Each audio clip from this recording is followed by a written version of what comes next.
Joaquín Carbonell fue un grande de la canción en Aragón y en España. El coronavirus se lo llevó el pasado 12 de septiembre y su música suena de fondo en este Tempus Fugit de Luis Antonio Sáenz. Hola Roberto, bueno, hoy os voy a hablar de la cultura, ¿eh?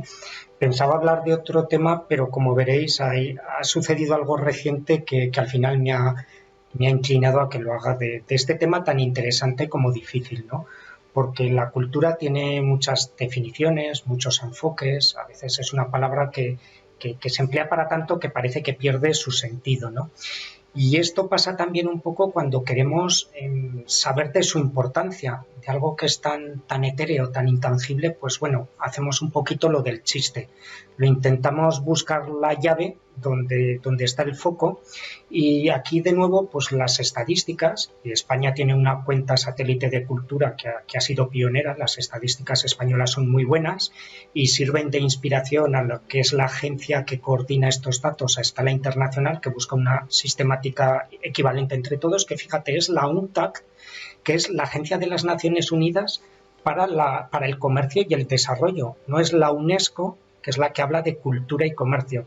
Y eso nos da unas pistas de cómo a la hora de medir, de apreciar una serie de indicadores, pues una visión un tanto cuantitativa, economicista, se ha apoderado también de la importancia de la cultura, ¿eh?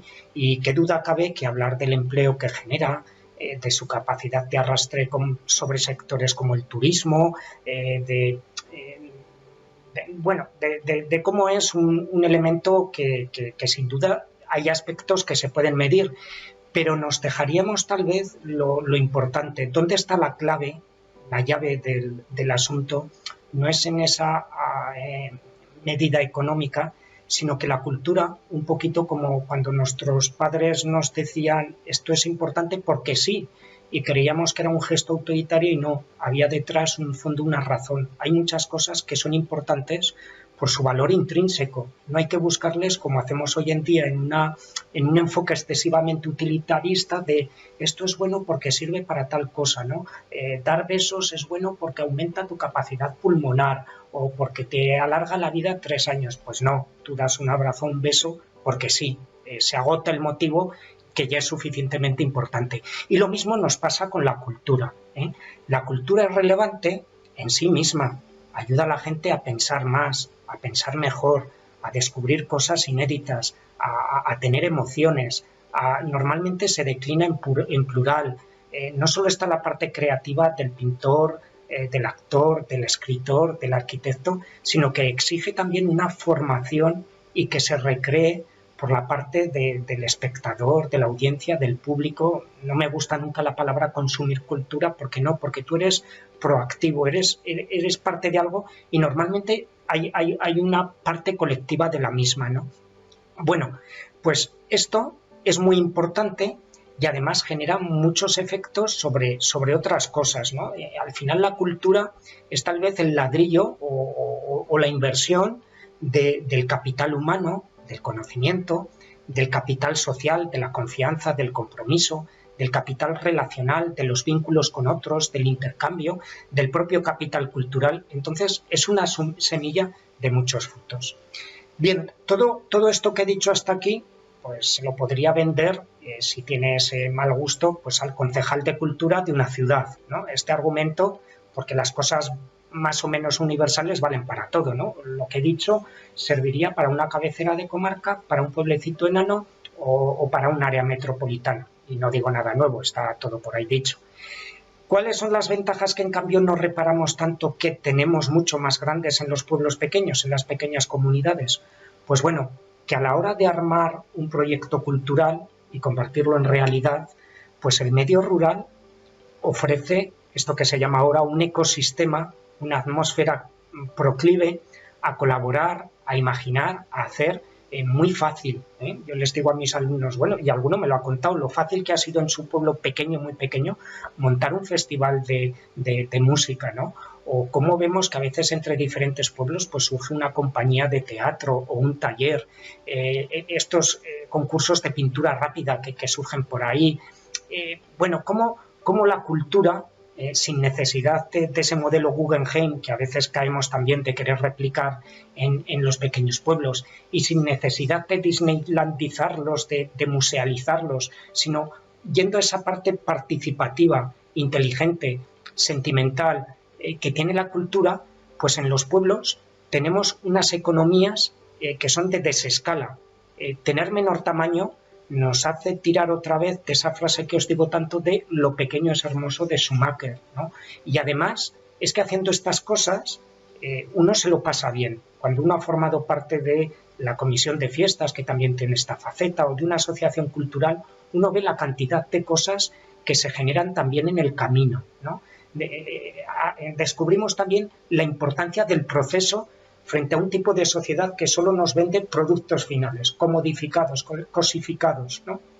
Entonces, bueno, fijaros todo eso, cómo en un entorno pequeño, rural, se consigue con mucha mayor capacidad y facilidad. Y segunda cosa, estamos en tiempo de recetas, de señalar cosas importantes para el desarrollo de los pueblos, y bueno, sin duda que uno necesita pues un buen sistema de alcantarillado, una buena carretera, banda ancha, etcétera, etcétera.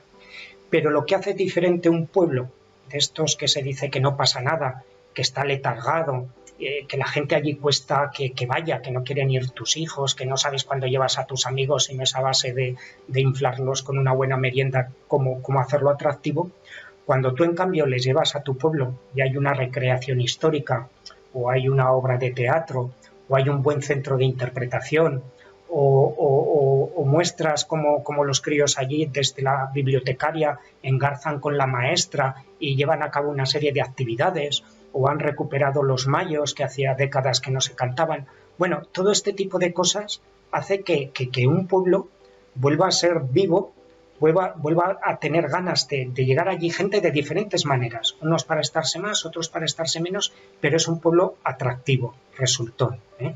Entonces, esta parte de la cultura también, los que tenéis más capacidad de decisión, alcaldes, gente de diputación, no miréis tanto el inaugurar una obra, que sí, que es lo que sale en una foto, y a lo mejor la inteligencia, las ganas de hacer, el compromiso no es fotogénico, no es tangible, ¿no? Es invisible, pero precisamente por eso muy valioso. Bien, pues todas estas cosas he rectificado un poquito el tema porque ha pasado algo, no sé si a lo mejor en otras ciudades o en otros lugares, en otros pueblos os habréis enterado, pero ha muerto Joaquín Carbonell. Era un cantante que en los años 70 formó parte del grupo de canción protesta, muy abundante en España durante la transición, pero que tal vez en Aragón tuvo un centro importante, ¿no? Había a nivel nacional, pues Luis Llach, Raymond, otra serie de gente, pero aquí teníamos la suerte de contar con el gran José Antonio Labordeta, la Bullonera, estaba también Chicotén, Tomás Bosque y estaba Joaquín Carbonell.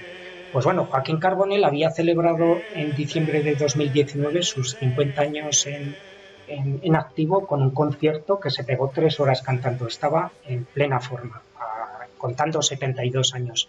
Y resulta que por causa de la COVID, pues ha estado unas semanas mal y terminó muriendo, ¿no?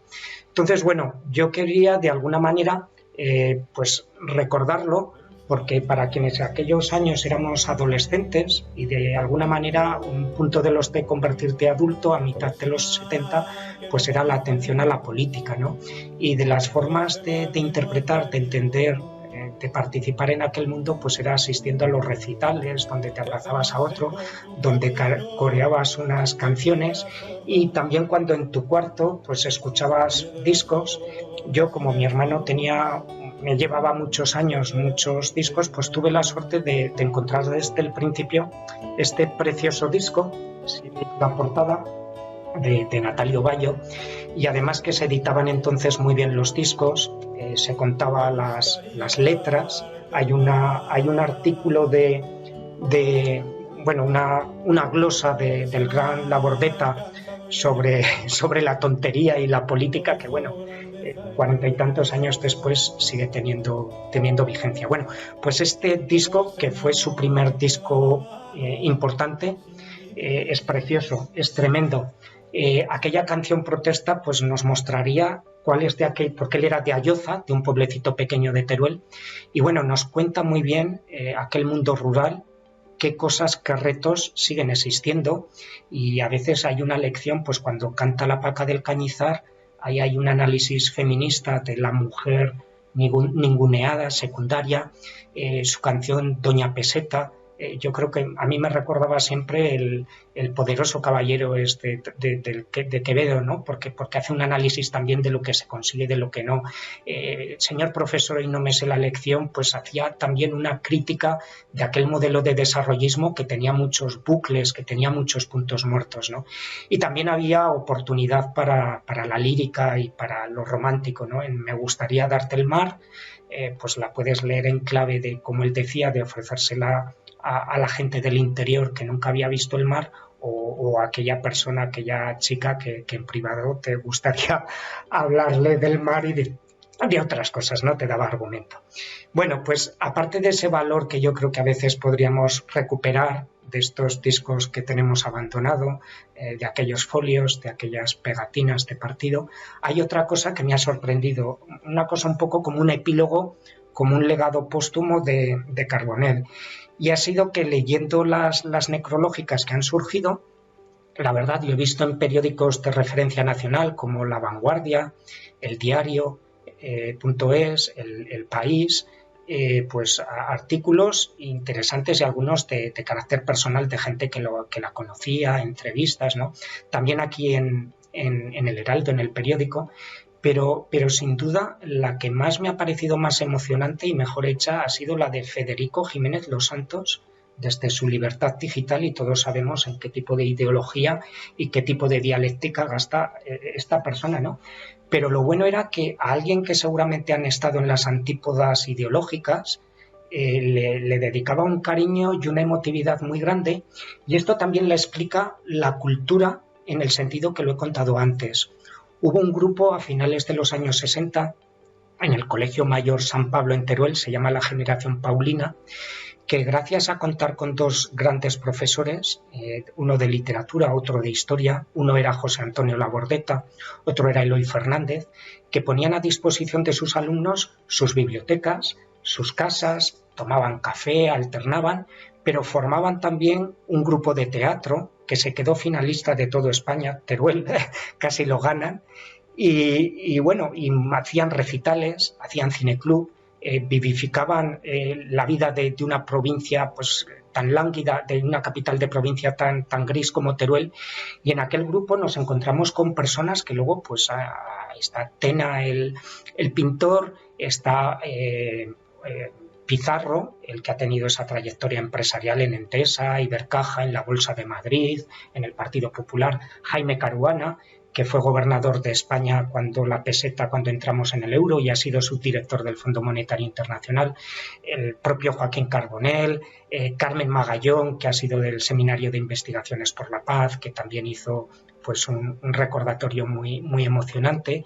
Y bueno, lo que les unía a aquellos jóvenes y lo que les hizo tener luego una vida de desarrollar esas capacidades fue fundamentalmente eso: leer, cantar, ver cine, compartir, discutir y hacerlo todo desde el afecto y desde la imaginación, ¿no? No necesitaron ni auditorios ni todo ese cemento fotogénico según los políticos, sino lo que necesitaron fueron unas buenas referencias como sus profesores, imaginación, libertad, iniciativa.